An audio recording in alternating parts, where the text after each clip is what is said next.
जय श्री कृष्ण। श्रीमद् भगवत गीता अध्याय 12 श्लोक 13-14। अद्वेष्टा सर्वभूतानां मैत्रः करुणा एव च निर्ममो निरहंकारः समः दुःखः सुखः शमी संतुष्टः सततं योगी यतात्मा दृढ़निश्चयः मय्यर्पितः मनोबुद्धिर्यो मद्भक्तः स मे प्रियः।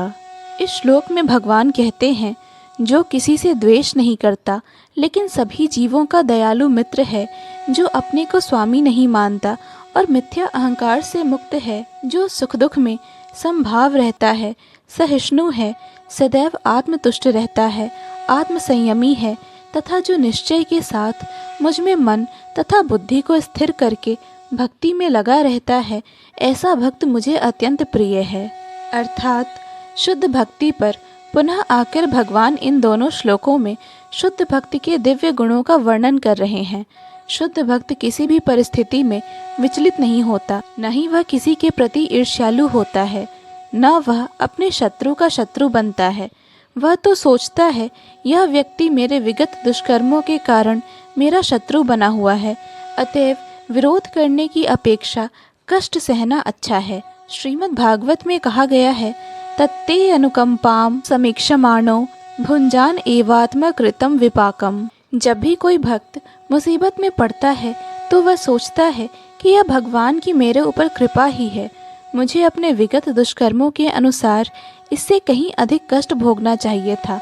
यह तो भगवत कृपा है कि मुझे मिलने वाला पूरा दंड नहीं मिल रहा है, भगवत कृपा से थोड़ा ही दंड मिल रहा है। अतएव अनेक कष्टपूर्ण परिस्थितियों में भी वह सदैव शांत तथा धीर बना रहता है।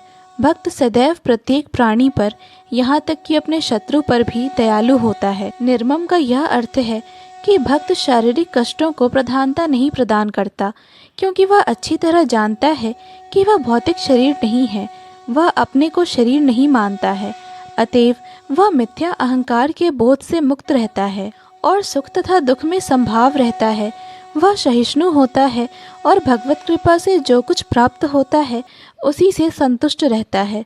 वह ऐसी वस्तु को प्राप्त करने का प्रयास नहीं करता जो कठिनाई से मिले, अतएव वह सदैव प्रसन्न चित्त रहता है। वह पूर्ण योगी होता है क्योंकि वह अपने गुरु के आदेशों पर अटल रहता है, और चूंकि उसकी इंद्रियां वश में रहती हैं, अतः वह दृढ़ निश्चय होता है। वह झूठे तर्कों से विचलित नहीं होता, क्योंकि कोई उसे भक्ति के दृढ़ संकल्प से हटा नहीं सकता। वह पूर्णतया अवगत रहता है कि कृष्ण उसके शाश्वत प्रभु हैं, अतएव कोई भी उसे विचलित नहीं कर सकता। इन समस्त गुणों के फलस्वरूप वह अपने मन तथा बुद्धि को पूर्णतया परमेश्वर पर स्थित करने में समर्थ होता है। भक्ति का ऐसा आदर्श अत्यंत दुर्लभ है, लेकिन भक्त भक्ति के विधि विधानों का पालन करते हुए उसी अवस्था में स्थित रहता है, और फिर भगवान कहते हैं कि ऐसा भक्त उन्हें अति प्रिय है, क्योंकि भगवान उसकी कृष्ण भावना से युक्त कार्यकलापों से सदैव प्रसन्न रहते हैं। जय श्री कृष्ण। पूर्ण भगवत गीता के श्लोकों को सुनने और समझने के लिए कृपया इस चैनल को सब्सक्राइब करें।